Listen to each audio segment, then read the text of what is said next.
नमस्कार दोस्तों थायराइड जो है ये तितली के आकार की ग्रंथि होती है। ये गर्दन के अंदर और कॉलर बोन के ठीक ऊपर स्थित होती है। थायराइड एक प्रकार की एंडोक्राइन ग्रंथि यानी कि नलिकाहीन ग्रंथि है जो हार्मोन बनाती है। थायराइड विकार एक आम समस्या है जो पुरुषों से ज़्यादा महिलाओं को प्रभावित करती है। प्रमुख तौर पर थायराइड दो प्रकार का होता है, हाइपरथायराइड और हाइपोथायराइड। हाइपरथायराइडिज्म में अत्यधिक मात्रा में थायराइड हार्मोन बनने लगता है, जबकि हाइपोथायरॉयडिज्म में इस हार्मोन का उत्पादन कम होता है। थायराइड ग्रंथि से जुड़ी अन्य गंभीर समस्याओं में थायराइड कैंसर का नाम भी शामिल है और ये एंडोक्राइन कैंसर का सबसे सामान्य प्रकार है। इन सभी समस्याओं के कारण का पता लगाया जा चुका है और टेस्ट के जरिए इस बीमारी की जांच की जा सकती है। उचित उपचार की मदद से थायराइड ग्रंथि ठीक तरह से काम कर सकती है। जीवन शैली में कुछ बदलाव लाकर, जैसे कि संतुलित आहार और पर्याप्त मात्रा में आयोडीन का सेवन और तनाव को दूर करने के लिए योग तथा ध्यान की मदद से थायराइड को नियंत्रित किया जा सकता है। थायराइड ग्रंथि से संबंधित समस्याओं को नियंत्रित करने के लिए एंडोक्राइनोलॉजिस्ट से नियमित परामर्श और चेकअप करवाते रहना चाहिए।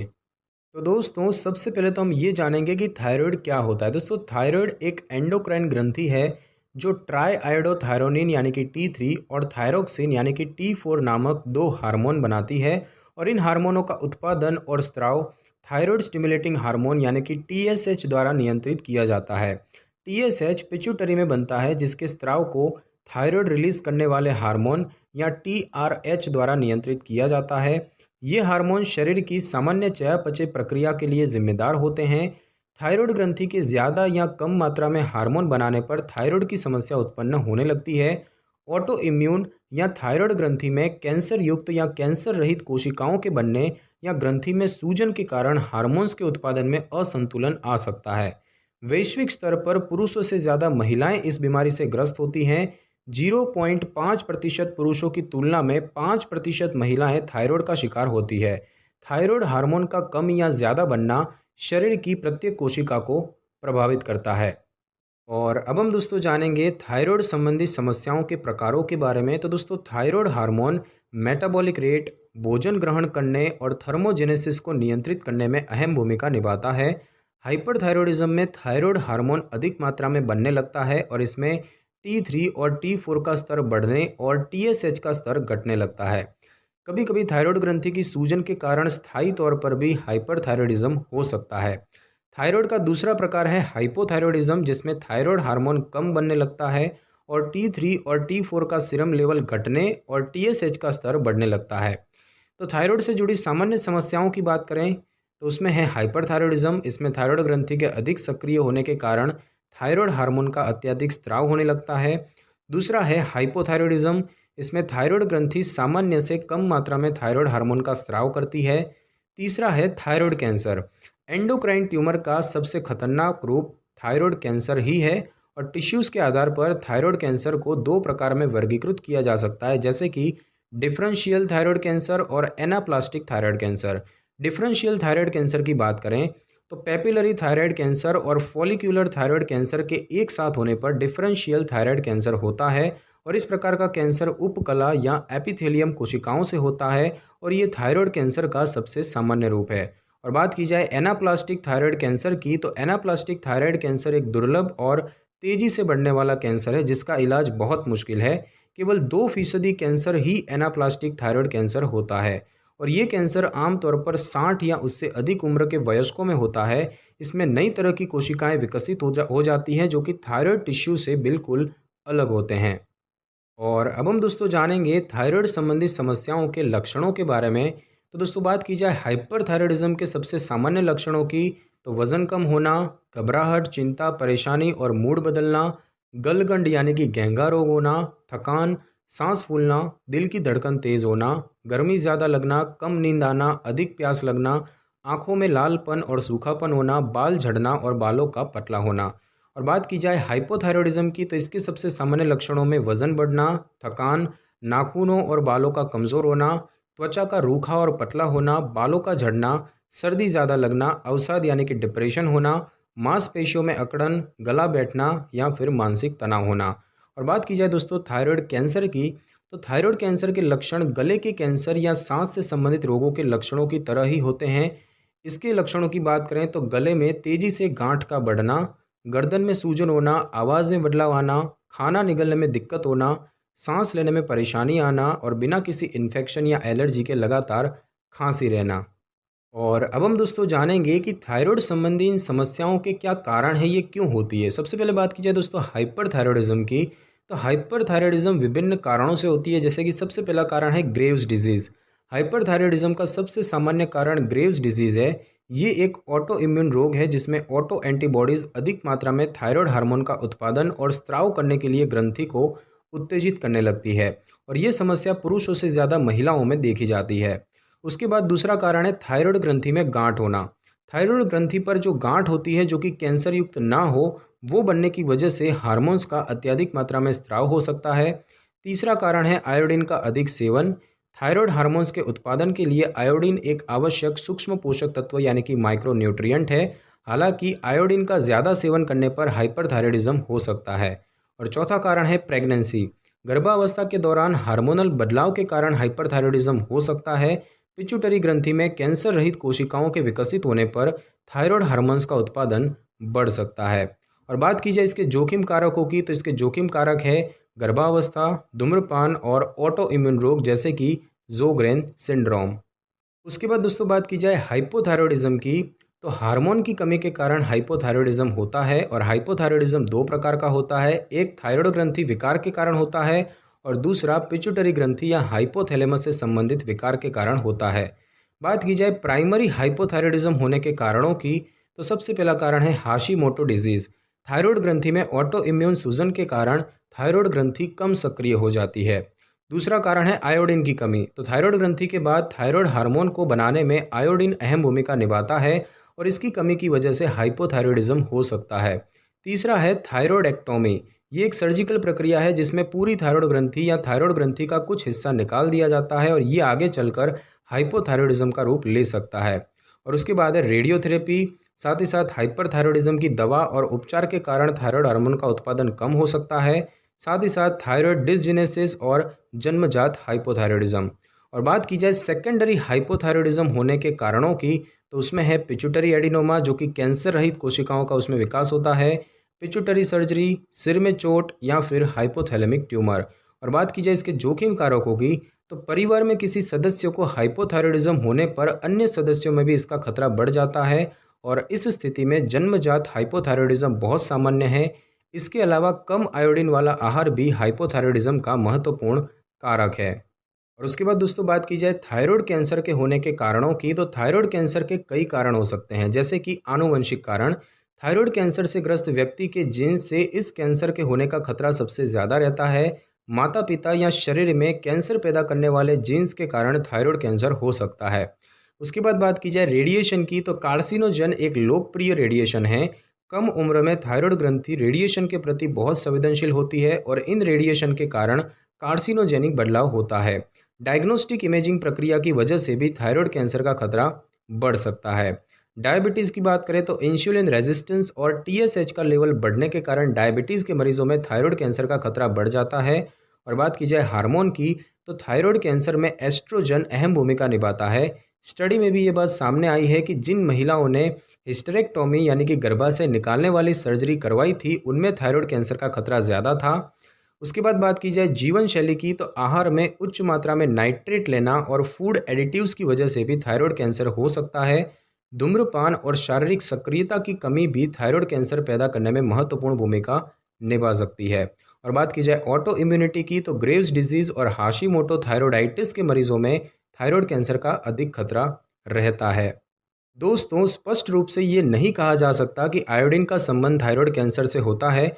कुछ स्टडी में ये बात सामने आई है कि अपर्याप्त मात्रा में आयोडीन का सेवन करने से थायराइड कैंसर हो सकता है, जबकि कई स्टडी ये संकेत देते हैं कि आयोडीन से भरपूर सी फूड के कारण थायराइड कैंसर की संभावना बढ़ जाती है। और इसीलिए ये बात साफ नहीं है कि आयोडीन किस तरह से थायराइड कैंसर का कारण बनता है, और इसीलिए बेहतर होगा कि आप सही और उचित मात्रा में आयोडीन का सेवन करें। और थायराइड कैंसर के जोखिम कारकों की बात करें तो इसके प्रमुख जोखिम कारक हैं, महिलाओं में इसका खतरा ज़्यादा रहता है, साथ ही साथ आनुवंशिक या फिर टीएसएच का लेवल बढ़ना या कोई ऑटो इम्यून रोग होना या फिर विषाक्त रसायन और रेडिएशन के संपर्क में आना, ये कुछ ऐसे जोखिम कारक है जो थायराइड कैंसर के जोखिम को बढ़ा सकते हैं। और अब हम दोस्तों जानेंगे थायराइड संबंधी समस्याओं से बचने के उपाय के बारे में। सबसे पहले बात की जाए हाइपरथायरॉयडिज्म की, तो हाइपरथायरॉयडिज्म के स्पष्ट कारण का अब तक पता नहीं चल पाया है, जिस वजह से इस समस्या की रोकथाम भी मुश्किल है। हालांकि तनाव और धूम्रपान की लत को दूर करके और संतुलित आहार की मदद से हाइपरथायरॉयडिज्म के खतरे को कम किया जा सकता है। हाइपोथायरॉयडिज्म की बात करें तो हाइपोथायरॉयडिज्म आनुवंशिक और हार्मोनल कारणों की वजह से होता है और इसीलिए इसे रोकना कठिन है। हालांकि इस बीमारी की जांच और इलाज काफ़ी आसान है और पर्याप्त मात्रा में आयोडीन के सेवन और संतुलित आहार की मदद से हाइपोथायरॉयडिज्म से बचा जा सकता है। और बात की जाए थायराइड कैंसर की, तो थायराइड कैंसर की रोकथाम किसी चुनौती से कम नहीं है। हालांकि दोषपूर्ण जीन का पता लगाकर और थायराइड ग्रंथि को निकालकर कैंसर से बचने में मदद मिल सकती है। रेडिएशन के अधिक संपर्क में न आने से भी थायराइड कैंसर के खतरे को कम किया जा सकता है। और अब हम दोस्तों जानेंगे कि थायराइड संबंधी समस्याओं का निदान कैसे होता है। सबसे पहले बात की जाए हाइपरथायरॉयडिज्म की, तो हाइपरथायरॉयडिज्म की सही समय पर जांच से इलाज में मदद मिल सकती है। इसके इलाज में सबसे पहले मरीज से ये पूछा जाता है कि उसके परिवार में किसी को थायराइड रहा है या फिर नहीं। इसके बाद गर्दन के हिस्से की जांच की जाती है और हाइपरथायरॉयडिज्म की जांच कुछ प्रकार से की जाती है, जैसे कि खून की जांच, जिसमें TSH, T3 और T4 का लेवल चेक करना, थायराइड ग्रंथि द्वारा आयोडीन के इस्तेमाल की न्यूक्लियर इमेजिंग करना, ग्रंथि पर किसी असामान्य गांठ की बायोप्सी करना या फिर नेत्र परीक्षण करना। उसके बाद दोस्तों बात की जाए हाइपोथायरॉयडिज्म की, तो लक्षण के आधार पर हाइपोथायरॉयडिज्म की जांच की जाती है। थायराइड हार्मोन के स्तर का पता लगाने के लिए चिकित्सकीय परीक्षण और टेस्ट भी किए जाते हैं। आनुवंशिक कारण भी इसकी जांच में अहम भूमिका निभाते हैं। और हाइपोथायरॉयडिज्म की जांच की बात करें तो उसमें ब्लड टेस्ट, जिसमें कि TSH, T3 और T4 के लेवल की जांच करना और थायराइड ग्रंथि का अल्ट्रासाउंड करना। और बात की जाए दोस्तों थायराइड कैंसर की, अगर आपको थायराइड कैंसर के लक्षण नजर आ रहे हैं तो तुरंत डॉक्टर से संपर्क करें। चिकित्सक गर्दन और लिम्फ नोड्स में सूजन की जांच से थायराइड कैंसर का पता लगा सकते हैं। इसके अलावा आनुवंशिक कारण पर भी ध्यान दिया जाता है। थायराइड कैंसर की जांच की बात करें तो उसमें सबसे पहला है ब्लड टेस्ट, जिसमें कि TSH, T3, T4, कैल्सिटोनिन और थायरोग्लोबुलिन के स्तर की जांच करना, फाइन नेडल एस्पिरेशन बायोप्सी करना, टिश्यू बायोप्सी करना और साथ ही साथ इमेजिंग स्टडी यानी कि X ray, ultrasound, radio active iodine uptake imaging, CT scan और MRI से कैंसर का पता लगाने में मदद मिल सकती है। साथ ही साथ स्वर तंत्रों की गति की जांच के लिए लेरिंगोस्कोपी करना और खराब जीन्स का पता लगाने के लिए जेनेटिक स्क्रीनिंग करना। हालांकि ये आसानी से उपलब्ध नहीं है और बहुत महंगी भी है। और अब हम दोस्तों जानेंगे थायराइड संबंधी समस्याओं के इलाज के बारे में। सबसे पहले बात की जाए हाइपरथायरॉयडिज्म के इलाज की, तो इसमें जो दवाओं की बात करें तो उसमें है रेडियो एक्टिव आयोडीन एब्लेशन, साथ ही साथ थायराइड रोधी दवाएं जैसे कि नियोमर्काजोल, जो कि हार्मोन्स के रिलीज होने की प्रक्रिया को धीमा करने के लिए दी जाती है, और सूजन रोधी दवाएं जो कि लक्षणों से राहत दिलाने के लिए दी जाती है। तो इन दवाओं की सलाह दी जाती है। थायराइड ग्रंथि के प्रभावित हिस्से को सर्जरी से निकालना या फिर थायराइडेक्टॉमी करना या फिर आंखों का सूखापन दूर करने के लिए आर्टिफिशियल टीयर्स का इस्तेमाल करना। साथ ही साथ दोस्तों जीवन शैली में भी कुछ बदलाव करे जा सकते हैं, जैसे कि दवाओं के अलावा जीवन शैली में कुछ बदलाव करके भी थायराइड ग्रंथि की सक्रियता पर नज़र रखी जा सकती है। नियमित हेल्थ चेकअप, धूम्रपान छोड़कर और योग की मदद से थायराइड की समस्या को नियंत्रित करने में मदद मिल सकती है। विटामिन, प्रोटीन, कैल्शियम, आयोडीन और मैग्नीशियम युक्त संतुलित आहार से भी हाइपरथायरॉयडिज्म के लक्षणों से राहत तथा संपूर्ण सेहत में सुधार लाने में मदद मिल सकती है। उसके बाद दोस्तों बात की जाए हाइपोथायरॉयडिज्म की, तो नियमित थायरोक्सिन की खुराक हाइपोथायरॉयडिज्म का सबसे सामान्य उपचार है। इलाज शुरू होने के बाद नियमित खून की जांच करवाते रहना चाहिए ताकि खून में हार्मोन लेवल के अनुसार खुराक में बदलाव किया जा सके। आयुर्वेद में कई जड़ी बूटियों का इस्तेमाल हाइपोथायरॉयडिज्म के इलाज के लिए किया जाता है। आप अपने चिकित्सक से हाइपोथायरॉयडिज्म के इलाज के लिए आयुर्वेदिक दवाओं के इस्तेमाल और खुराक के बारे में बात कर सकते हैं।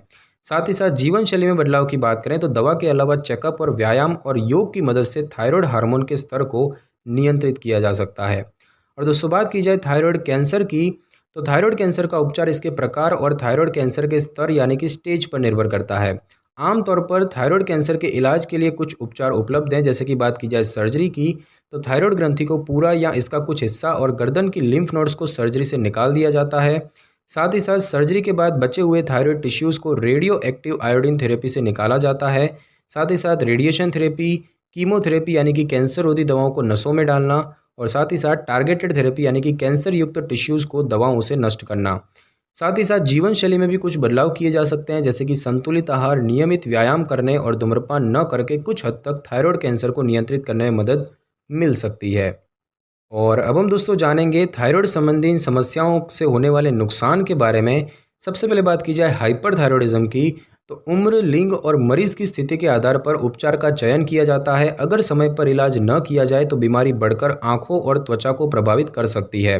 हाइपरथायरॉयडिज्म की वजह से कुछ प्रकार की मुश्किलों का सामना करना पड़ सकता है, जैसे कि कार्डियोवैस्कुलर रोग जैसे कि स्ट्रोक और हार्ट फेल, लकवा, ऑस्टियोपोरोसिस, अनियमित मासिक धर्म के कारण बांझपन, और जिस हिस्से में थायराइड हार्मोन उच्च मात्रा में रिलीज होता है वहां पर थायराइड स्टॉर्म होना।